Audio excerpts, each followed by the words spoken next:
Welcome everyone. This is Grandmaster Alexander Lenderman with a new very interesting series on thinking prophylactically.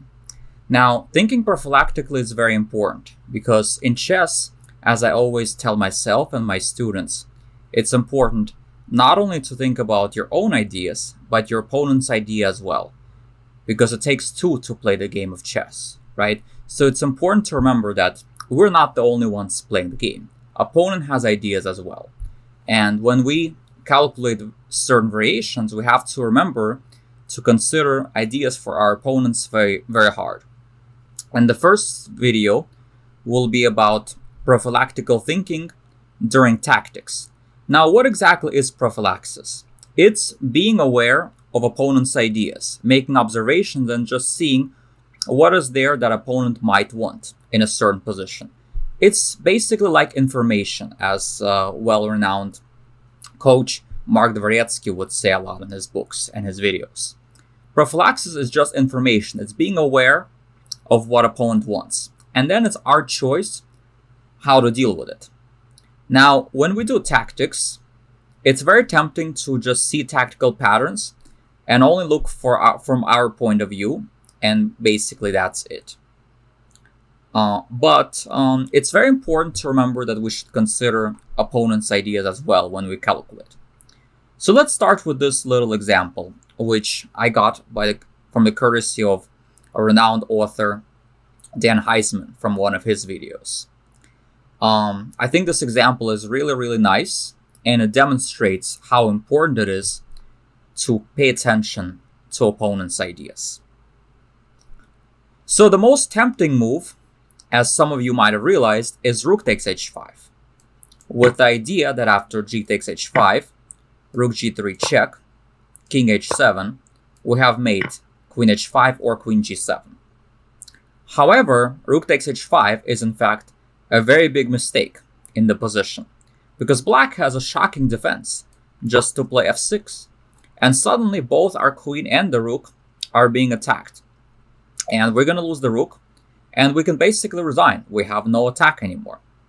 So a hasty move, let's say a move where you might have just played Rook h5 without thinking, can result in you losing the game. Now, I recommend to myself and all my students, whenever you see a certain possibility that you like, before you play it, you have to blunder check. You have to ask yourself whether the move is safe or not.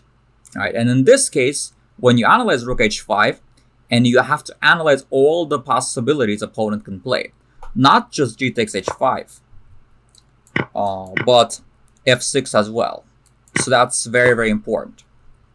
And so here, Rook takes h5 would be a very big mistake. Now, when you see, let's say that Rook h5, f6 will not work, then you should not give up on the idea. And you should say, okay, is there any way I can somehow improvise it to make it work?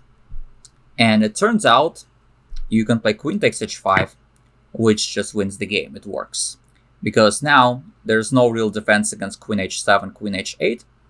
And now if Black takes the Queen, we give a check and we give a checkmate. So there you go. So Queen takes h5 is the answer. But the only way you can find the answer is if you first realize that the most tempting move, Rook h5, does not work. And that takes a lot of discipline. Okay, so let's look at the next one now. This one is between Bator Sambuev, 25-22, and Wei Yi, 27-53. Maybe at that time he was top 10 player in the world. And I want to start you guys with this very important position. So the question is, it's white to play. What should white do here? So if you want, you can pause your video and try to calculate it a little bit.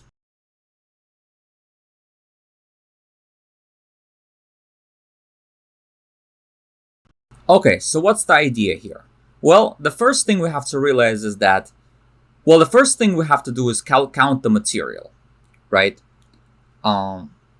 So in this position, white is actually down 2 pawns. So if you win the exchange, well, let's say knight f8 or knight b8, we're not going to really be that much better here. It's going to be an unclear position. So we want to try to look for something better. Like we have a queen on h6, very nice position.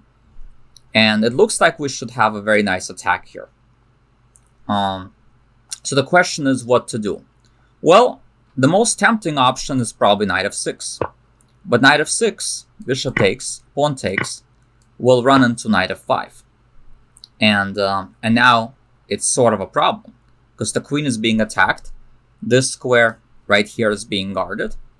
And there's just not much we can do in this position. So knight f6 doesn't work. Same thing can be said about bishop d4, runs into knight f5. And rook d4 runs into knight f5. So knight f5 seems to be spoiling the party for us in pretty much every variation. It attacks the queen and defends all the key squares.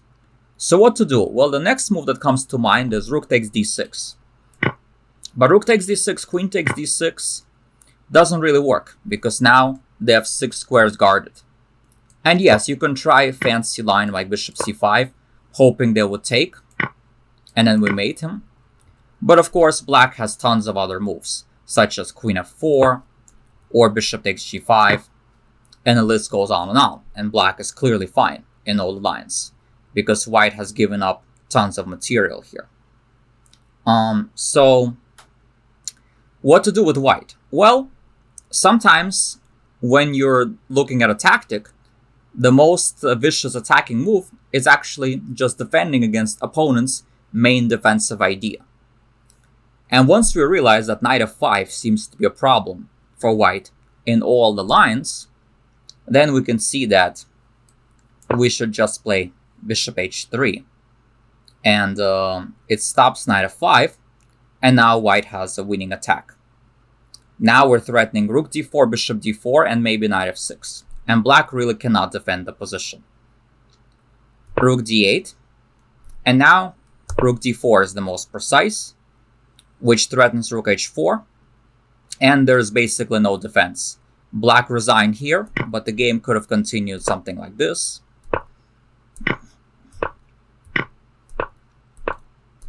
And white is winning here. Okay, let's look at the next one. This one is black to play. So this one is a very interesting problem from the black standpoint of view. But of course, it's important to first realize what are opponent's ideas as well, right?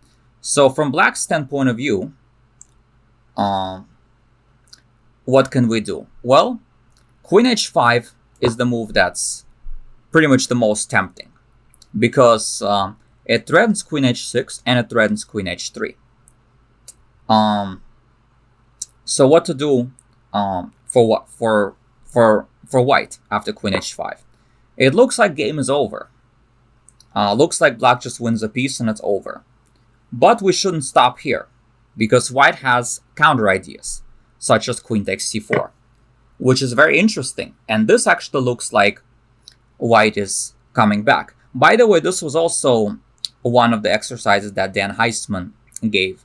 Now, Dan Heisman thought queen h5 does not work because of queen c4. But actually, queen c4 is a mistake, because black could play a very strong move d5 here, which now is a kind of a double attack. And black is winning here. But white here has a fantastic move. So if you want, you can try to find it. You can pause your video. How can we defend h3, create a couple of threats on our own?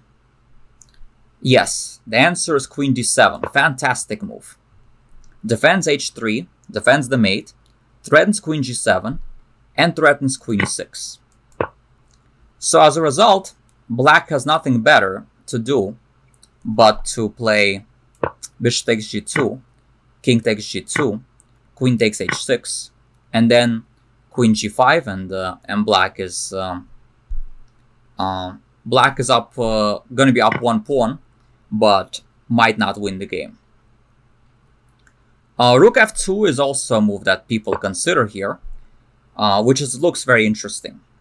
But then we can take, play rook d2, and surprisingly there's just no attack here, because after this there is king h2, and then the queen and the bishop will hang, and white is fine. So what to do with black? Well, we have to disturb white's harmony a little bit. That's the idea. So the idea of queen h5 is still there, but first we have to stop white's counterplay of queen d7. And of course, it takes a lot of discipline to see queen d7, right? You have to really analyze for your opponent as if you're analyzing for yourself, which is why I decided, even though it's black to play, I wanted to give you this position to you from the white side, because normally when you're calculating, you have to calculate for your opponent anyway, right? Which is why it's important to be able to figure things out from both sides of the board. So what to do? Well, we have to play b5 first. Attack the queen, and only after this, now we play queen h5, and we win material. Bishop c6, by the way, will not work. Similar move, but then queen c2 will defend the g2 pawn, and queen h3 will not be made. So it's very important to play b5, specifically b5. Okay, let's see another example. So this one is a little bit of a combination, but with a little bit of a trick, where to find the right idea, you have to spot opponent's counterplay, opponent's defense. You have to think prophylactically, think about opponent's replies, be aware of all of them. So the most tempting move, of course, is rook a7. It looks very straightforward, because after king a7, we go b8 queen, and we just win. And rook g3 doesn't seem to work, because queen g3 will be check. So it looks like just lost. Queen b1 doesn't help either, because queen takes, and we still queen. So what is there to do? Well, black has only one defense, rook b6, which, and it looks like it's sufficient, because after rook b6, if we give a check, king b7, check, king a8, there's no real attack here. And after rook b6, queen, if we go queen b6, that's the critical move, right? And now this gets interesting, because if we do this, we're threatening rook a8 check. We still cannot take the rook. And if we give this check, white escapes, and he ends up being totally fine. So what is there to do?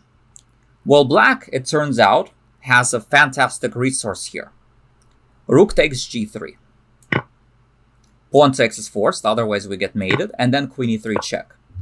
And believe it or not, no matter what we do, there is no way to escape perpetual. If the king runs here, white would love to capture his own rook and escape to b1, but of course that's against the rules. And if he runs over there, the same issue happens. It's just perpetual, right? And if the king runs here, it's a perpetual from here. So amazingly enough, white is up 2 rooks, the pawn is about to queen, we're about to mate, but it's black to play, and it's just forced perpetual. So it's not enough, let's say when we say rook a7, to just say, okay, rook b6, queen b6, we're fine, and stop the variation. It's important to specifically, consciously look at all of the resources opponent might have, all the way up to here, including all the checks, captures, threats, such as rook takes g3. And then you can say you've calculated it very well. Now, what my recommendation would be in such a problem is, let's say you spot rook a7, and then you spot rook b6. You can be like, okay, well, after rook a7, rook b6, things look a little bit murky, right? So let's see if there's a simpler move on move 1. Let's just explore all the candidate options on move 1 before we, let's say, analyze this kind of thing very much in depth. So it turns out white has a very nice move here, which wins very simple, in a simple way. Queen a3. And now, if the knight moves, of course, queen a8 check. And black is just lost, because rook g3, queen g3 is check. Rook b6 does not help, of course. Rook a6 does not help because of queen f8 check. And queen d4 does not help because of queen f8 check. So basically, black has to either allow mate on f8 in a couple of moves or on a7, and there's just nothing to be done. But it's very easy to get tempted by this rook a7, especially if you don't consider, let's say, opponent's best resources. Okay, let's look at another one. This is Satovsky against Topalov, and let's start with this position. So it's black to play, and the question is what to do. Well, white just played a4, so clearly he wants to play a5 and really bust open the white king side, the white queen side, sorry. And this will be a big problem. So something like h4, h3 will be way too slow. White is just crashing through and black has nothing special.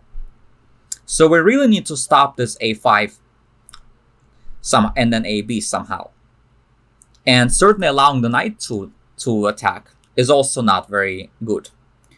Knight e7, knight c8 is a possibility, of course, but this is way too passive because now white can play ab, knight a5, and white still has a very strong attack after b6, b7. So unfortunately, after after a4, knight e7 is just too passive. The knight is very well placed on f5. We don't want to move it if we can avoid it. So what to do? Well, we realize here that we can't actually stop the move a5, no matter how we try. But what we can do, and that's sometimes one important part of prophylactical thinking, is that sometimes you cannot stop the first move, sometimes you cannot stop the idea, but you can make it less harmful. So for example, you can't stop a5, you can't stop ab, but you could stop queen takes b6 subsequently, right? By defending that pawn here. So by playing king e7 here, double exclam, we're prepared to meet a5 with rook b8. And even though white can still play this idea, it's not nearly as dangerous because we guard the b6 pawn, we restrict the knight, the king is safe, and everything in the position is good. And black actually was able to win relatively easily after that because the pawn on b6 is just super important. It keeps black's position together. And after this, queen b7, queen a3, king d7, g3, king e8, black eventually consolidated and won the piece, sacked it back, and here white resigned. White's position fell apart. Okay, now let's look at the game between Morozievich and Kramnik. Now this is a very interesting position, so if you want, I'll give you a little bit of time, try to figure this out. What should white play in this position? And also, to challenge you a little bit more, what should be objectively the result if both sides play perfect?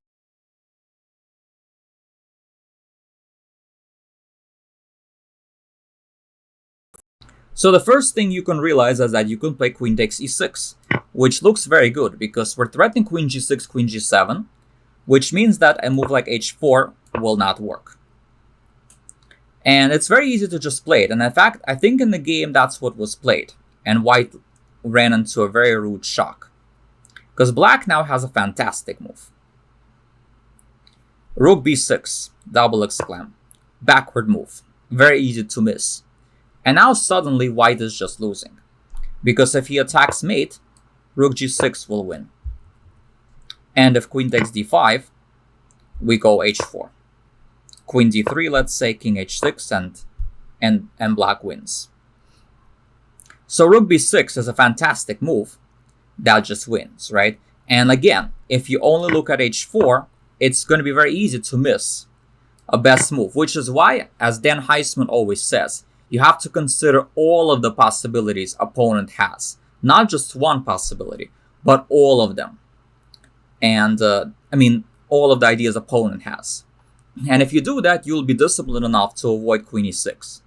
But then the question is what to do if not queen e6, because it looks like h4 is a threat, and it's a problem. Queen e7 does not work because of queen takes e5. and black is just up 2 pawns. But white has a strong move here, queen c7. And now, this is a mate threat. We defend this guy. And after queen h6, let's say, white can play queen f7, and this is going to be some kind of a draw, such as h4, rook g4, rook e2, takes, queen h5, king g8, queen e8 check, and this is going to be some perpetual. So objectively, after queen c7, this should be a draw, but you have to be very precise to avoid this queen takes e6.